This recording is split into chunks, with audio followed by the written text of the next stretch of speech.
their interpretation is that the Holy Spirit falls down on you and you start speaking in another language that you don't know. And what that is their interpretation of what that is prayer. And basically praying and talking to God.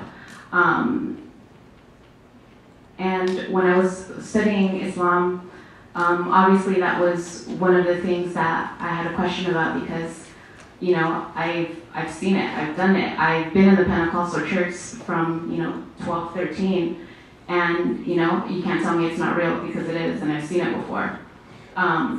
So when I was inquiring about, and I would meet with the imam at the mosque, and I would ask him questions. I wasn't Muslim yet, but I would make appointments and talk to him, and just discuss religion, and just see what is. Obviously, he's a learned man, so I would go to the source, and I asked him, like what is this?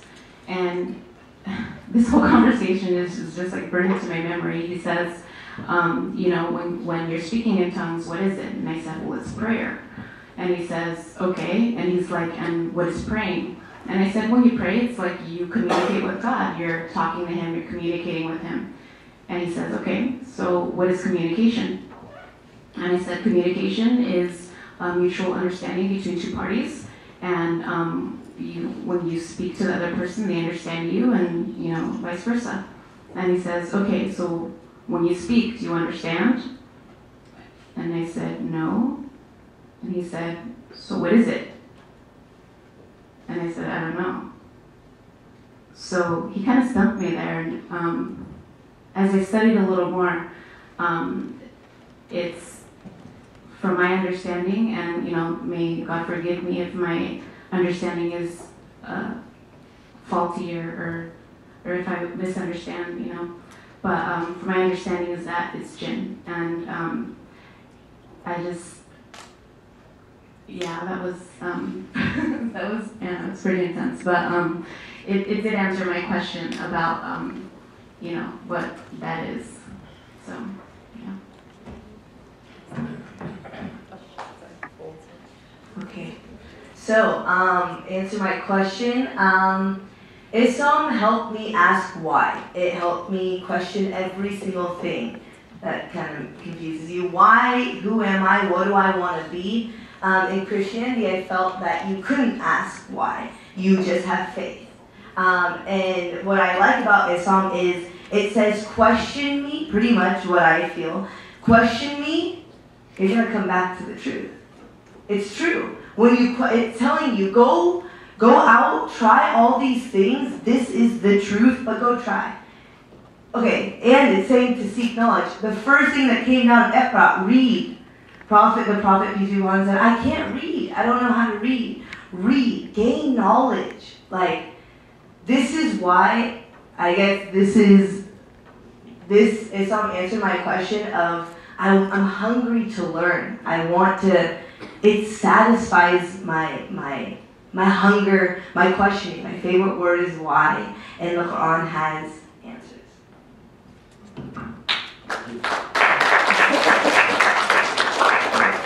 Here's a good question.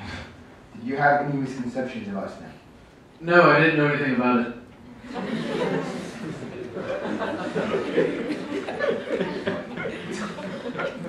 I like this guy.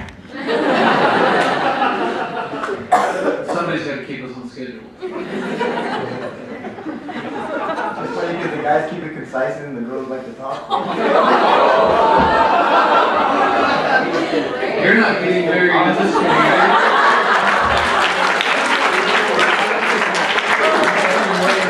I learned a lot from you guys. Not the good part. That was a good story. Not wise, brother. Not wise. Misconceptions? No. I mean, I try to think of myself as an open individual, and I didn't have any. I mean, again, everything you see in the media, it's kind of like, okay, that's kind of weird. Like, it didn't really make any sense how all of these women could be oppressed, all of these women are beaten, all of these like horrible things that you hear, like genital manipulation. Is that the word? Mutilation. I'm sorry. had a long day.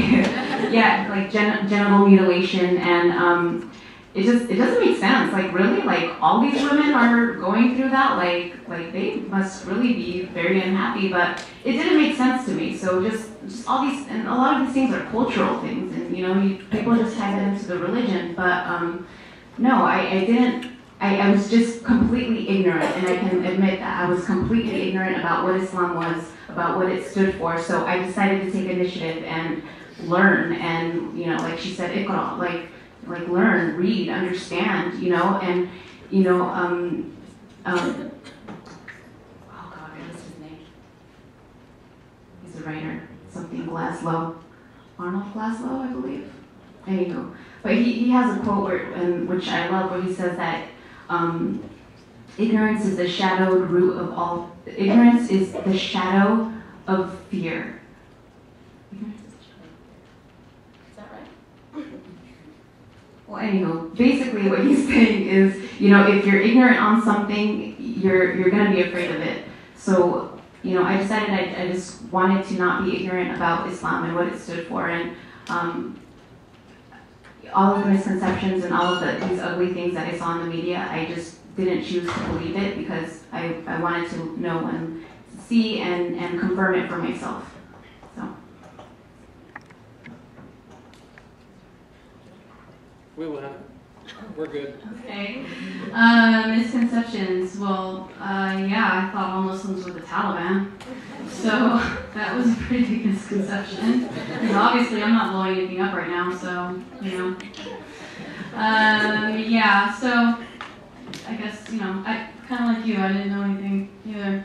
You know? Yeah, woohoo! I forgot what else I was going to say, so. Next.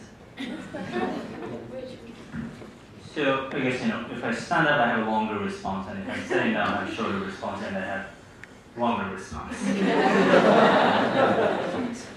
Well, my biggest misconception, well, because you know, it took me about like 3 years till I actually took Shahada, and I already know more than a handful of Muslims. So I thought that I knew Muslims, I guess.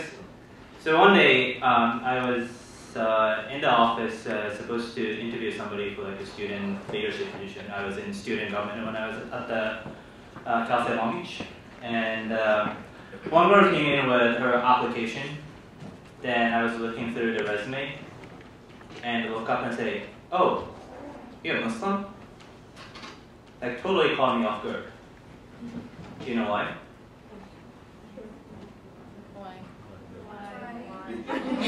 Remember why? She was wearing a hijab.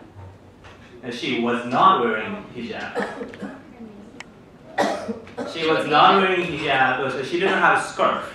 She was Japanese? No, she didn't have a scarf, but on her resume it said she was part of NSA. So, caught me off guard. I had this huge misconception that all Muslims look like these two. But not you. All Muslim guy is supposed to look like this one here. But not like this, you know. I was thinking that Muslims can't really dress well as me.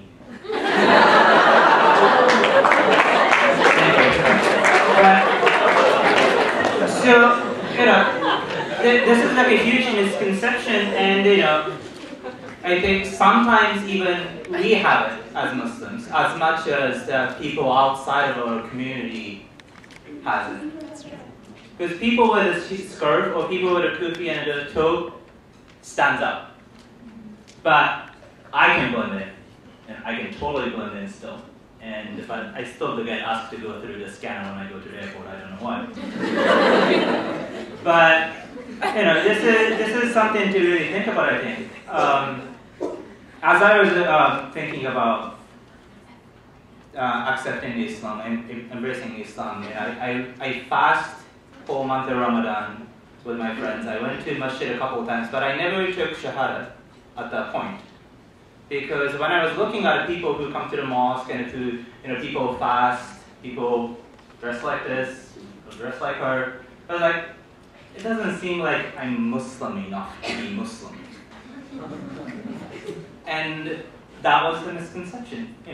Beyond the 5 pillars of Islam and the tenets of belief, beyond that is a really lifelong journey to be, get yourself closer to God. And that part, I didn't get it until probably the very end of that Ramadan. I took Shahada, and talked to a couple of people about it, and finally made a sense of it. And then now that because I get involved with the kind of the Muslim community, and I think it's a really important part to make sure that we take up those misconceptions among ourselves too. And people have different phases of religion, and that happens to Muslims too, as much as it happens to other religion. And that didn't occur to me. And our obligation, I guess, to really to create that space, because as much as I think I should learn more about my own religion, but as being full-time PhD student and doing all sorts of community works, it's not my time yet. But when not that time yet, do we have space to do that? So I think that's really the important part, and I guess my answer to biggest misconception I had, and it's something that I still have to work on, and not to prejudge people in that way, in our community and outside of our community too.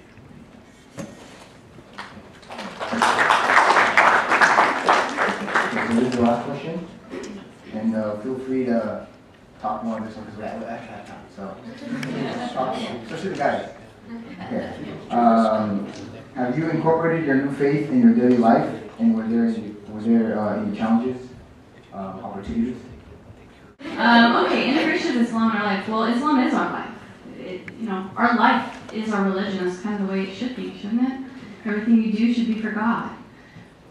So Islam is a way of life. We wake up for God. We go to sleep for God. Everything we do, we thank God for. It's about gratefulness. It's about love. It's about following the right path, which is the path that God has predetermined for us. So, He's decided what we're here for. We're just along for the ride, and it's our job to recognize that and worship Him and thank Him for it. So, what she said, Islam is it is a way of life. To me, I am not Muslim just on Fridays or just on Sundays. It's a way of life. And I think the way that you get to that point of making it a part of your life to where you don't just put on a scarf and go to the mosque or just for that day you're Muslim, is when you question yourself. When you say, who do I want to be? What are my values? What do I need? What do I want? And when I did that, my values became not what's on TV or shopping or this or that. I still like it, don't get me wrong, But it's more of my values changed to being simple. This religion isn't hard. Whoever tells you it's hard, it's not hard. It's a way of life. Do you want to treat someone with respect? Do you want to have people come and talk to you and feel good to be around you? Do you want to spread knowledge? Do you want to be a deep thinker? Do you want to give to the poor? Do you want to be a good person? And that's what Islam is.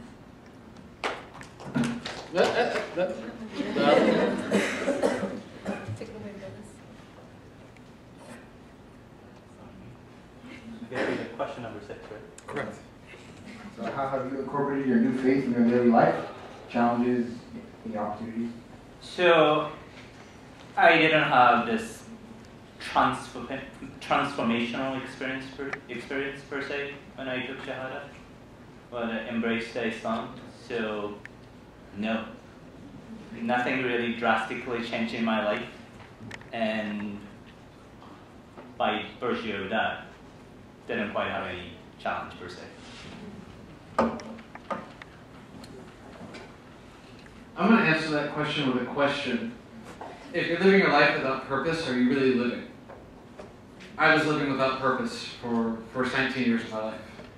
Islam gave me purpose. Let's give longer answers and we shorten up. Seriously.